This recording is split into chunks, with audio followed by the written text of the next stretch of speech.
If you are an international student in Australia, this video will be very important for you. If you have completed your studies, the next step for most of you is to apply for the temporary graduate subclass 485 visa. Some people call it the TR or the work permit, but they refer to the same visa.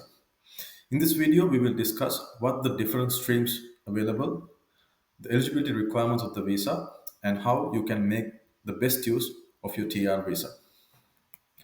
A little bit about me. My name is Dilshan Mohammad Pralage. I'm Australian registered migration consultant and also a qualified education agent. You can always do a Google search or go to the Hamara website and look at my current registrations and credentials. So let's first get into the streams. The first stream we are going to discuss is the post higher education work stream of the subclass 485 visa.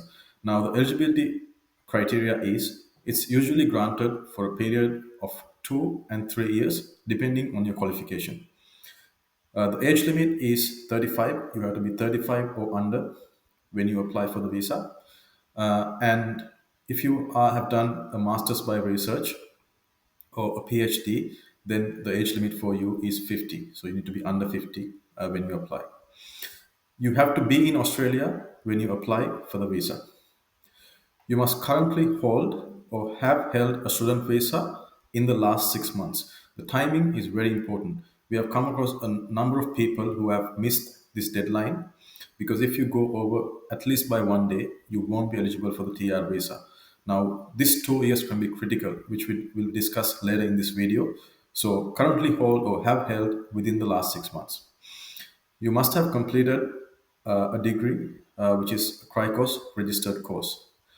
You have to provide, you have applied for the Australian Federal Police check at least the day before you apply. Very important again, we came across a person who applied for the Federal Police check on the day he applied for the visa. And obviously his visa was refused. So it has to be at least the day before you apply for your TR visa. So I always recommend you do that beforehand. You don't want to wait till the last minute to apply for the police check. You have to hold an eligible qualification which is at a degree level or above. You have to meet the Australian study requirement within the in the past 6 months. We'll discuss the Australian study requirement later, but that is the requirement. English requirement is 6.5 overall with a minimum score of 5.5 in each of the four components, and it must be completed in the 12 months immediately before the day you apply for the visa. Now, for certain other visas, your English can be more than that, the validity, but for the 485, it must be within the last 12 months. And you have to have adequate visitor health insurance, not the overseas student cover, but visitor health insurance when you apply for the visa. What is the Australian study requirement? It's 2 academic years of study, which equals 92 weeks that contributes towards one or more acceptable qualifications. The Australian study requirement cannot be met in less than 16 calendar months. Also, the 485 application must be made within 6 months of the date of course completion. Now, what is the date of course completion? It's the date when you first met the academic requirement for the award or your degree. The completion date should not be confused with the date of conferral of award. Date of conferral is the date that the student actually receives their qualification, for example, at the graduation ceremony. But obviously, you receive your completion letter before that. The other stream is post-vocational education work stream.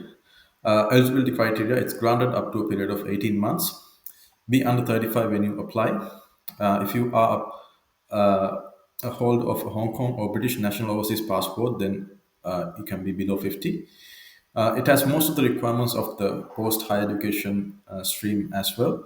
But the other requirements are you must have an occupation which is on the relevant occupation skill occupation list. You need to hold a degree, diploma, or trade qualification closely related to the nominated occupation. You have to have a suitable skill assessment when you apply in this stream, and you must provide evidence that you have at least applied for a provisional skills assessment.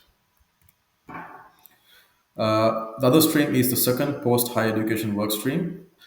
This is for people who hold a temporary graduate visa in the post-study work stream or the post-higher education work stream.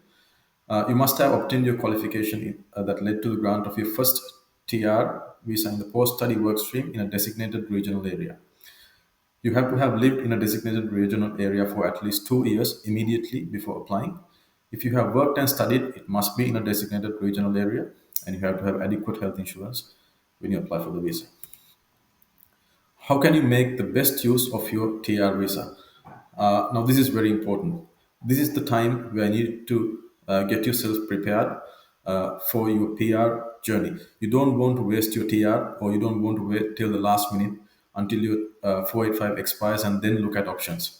You need to plan it out as soon as you complete your studies, and when you apply for your 485 visa, I recommend you speak to a registered migration agent, get the consultation on how you can plan out the time on your 485. This is very important.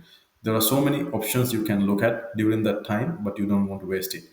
So I'll just mention a few here. You can do a professional year program if you are an IT professional or an accounting professional.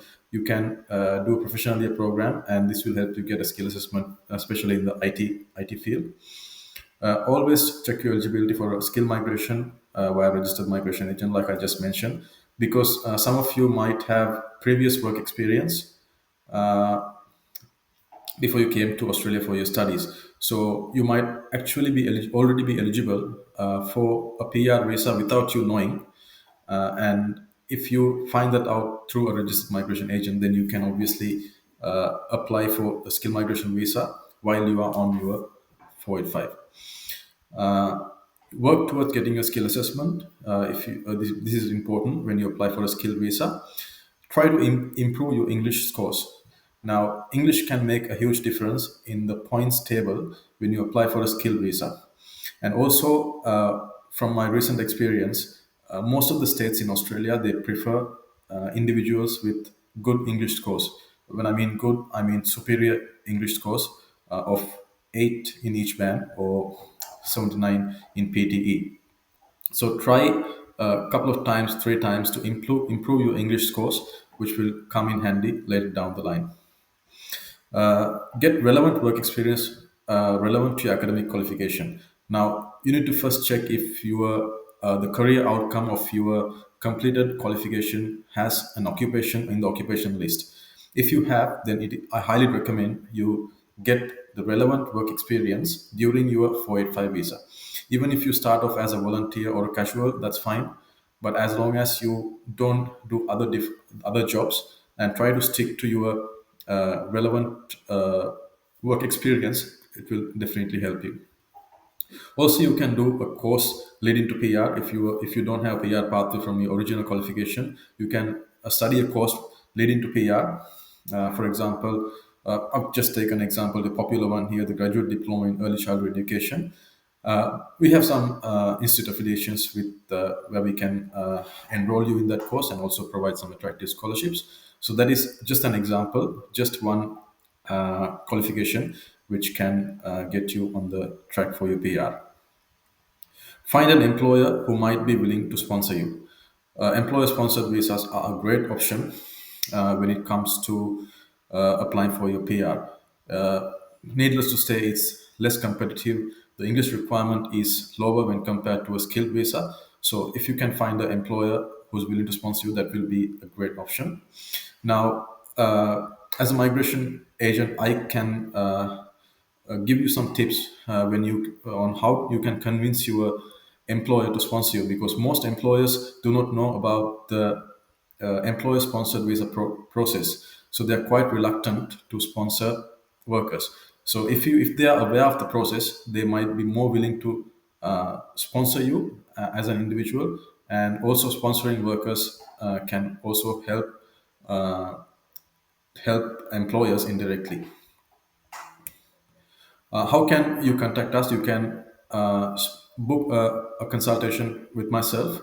I've just provided the link here. The link is always on our Facebook page as well. This is my phone number. You can contact me as well.